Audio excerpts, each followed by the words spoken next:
Hello, good people of the internet. This might come as a surprise to you, but photography isn't the cheapest of hobbies out there. Out of all the things I do, it has certainly been the priciest by a long shot. My camera alone costs about 3 times as much as my electric guitar, and that isn't even all you need. You'll also want a tripod. Of course you do. Oh, and a laptop to edit your photos, and an Adobe subscription because that's what you're forced to do nowadays. And Jesus Christ, file sizes are large. Better buy some hard drives or even an NAS. And how will I take my camera on location? I see I'll need a camera bag too. I think you get the picture. Many moons ago, a naive Liam read about how he could use his photography skills and expensive mirrorless camera to earn money by selling photos on Microstock photography websites. At the time, many even claimed that once you have uploaded enough decent looking photos, you could turn it into passive income. Sounds too good to be true, right? Well, it is. Let me tell you about my experience trying to sell Microstock photography. First of all, let us dispel the myth of passive income. There is no such thing as passive income. Even if you're selling a photo you shot years ago, today, you had to put in at least some work at the time. The photo didn't just magically appear on your desktop and was then uploaded and tagged without you having to ever touch the keyboard. At best, you can hope for a good ratio between the time spent working and the money you're making, but you're always going to have to put some amount of work into such an undertaking. You will never earn a thing by doing nothing. That's not how this world works. People telling you there is such a thing as passive income make all of their money by selling guides which apparently tell you how to do it.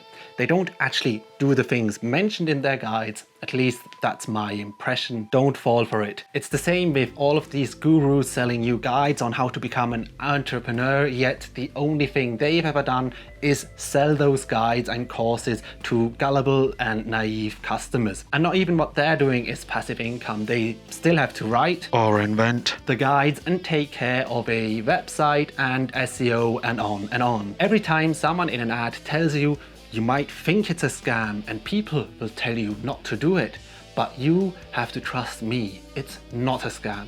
It is most likely a scam of some sort. In all likelihood, they are classic snake oil salesmen, and I say men because I've only actually ever seen men selling courses and guides on passive income. And if you still don't believe me, put yourself into the shoes of one of these people selling the courses and guides. If you had a system generating, let's say, 250k a year, why would you ever sell the secret to it for just $1,000 or even less? Why wouldn't you invest in your system and scale up the business? Wouldn't that make you way more money than selling a couple of guides and courses every month?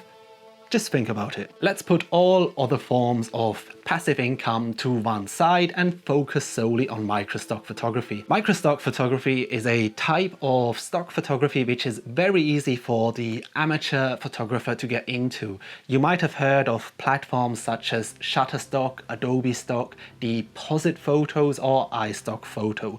Platforms like these allow you to upload your photos. Those photos are then sold to anyone willing to pay very little money for them. Most sites nowadays also have some form of subscription model which gives the original photographer even less money for their work.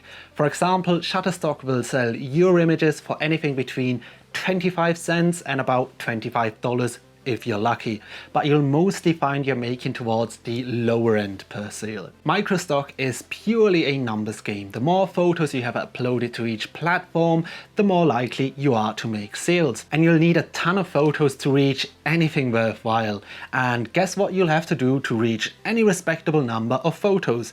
Absolutely work your ass off. Doesn't sound much like passive income anymore, does it? And because for some time now, just about anyone can buy a decent camera, every single niche of microstock photography is highly saturated.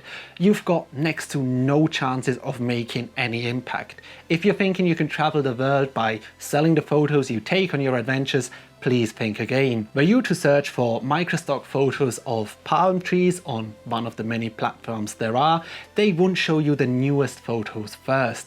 That wouldn't make any sense at all, would it? Nope.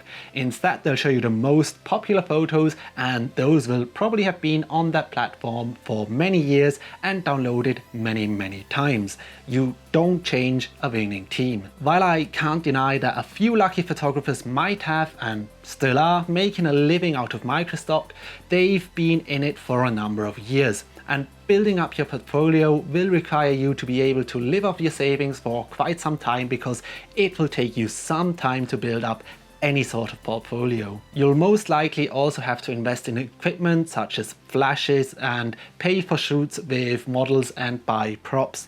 It would be a very risky thing to do. You know what isn't a risky thing to do? Liking this video. By doing so, you really help out this video and my channel as a whole. Thank you. Even if you think it might be worth the gamble in the long run, you need to take the direction in which the market is heading into consideration. I recently uploaded a video talking about how Reddit, the company, not the platform, wanted to use a user-submitted photo of a dog for advertising purposes. You might think that a company valued at $3 million might pay good money for photos used in their campaigns. Well, they don't. They weren't offering any compensation besides Reddit Gold, which is absolutely useless in the real world and won't buy you any new photography gear. And they didn't even want to credit the photographer. And I'll let you know that people praised Reddit for the way they handled this situation. Any other social media site might have just used the photo without ever asking for permission. And they can do that without any repercussions. By uploading your photos to their site, you agree to their terms of service, and somewhere in there it will state that you have signed away any rights to the photo. It might sound like I've gone on a bit of a tangent here, but don't worry, I'll bring it around again. The truth is that big companies do not value photography enough to pay for it. That's why Microstock websites exist. They sell photos for less than $1. There are now even sites such as the controversial Unsplash, which will give away photos for free. And people will upload really good photos to those sites in the hopes of gaining any kind of recognition. I started off this video by mentioning that I once tried to sell my photos on Microstock sites, so it's only fair I tell you how well I did. I'll take Shutterstock as an example. In about 5 years on that site, my photos were downloaded 164 times. Not bad, right?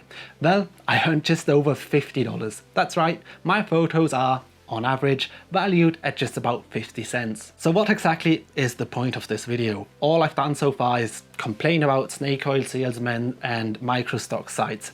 But that is one of the things I want you to be aware of. If something sounds too good to be true, you probably shouldn't trust it. There is no such thing as passive income, and even if there were, Microstock photography wouldn't be part of it. The other point I want to make is that you should just enjoy your photography. Don't buy a camera in the hopes of it making you some money. It's not likely that that will ever happen unless you have your plan really thought out.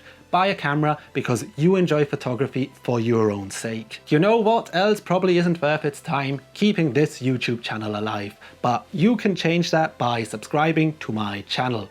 As always, thanks for watching. Alright, it's been enough from me for one day. I will see you in the next one. Bye.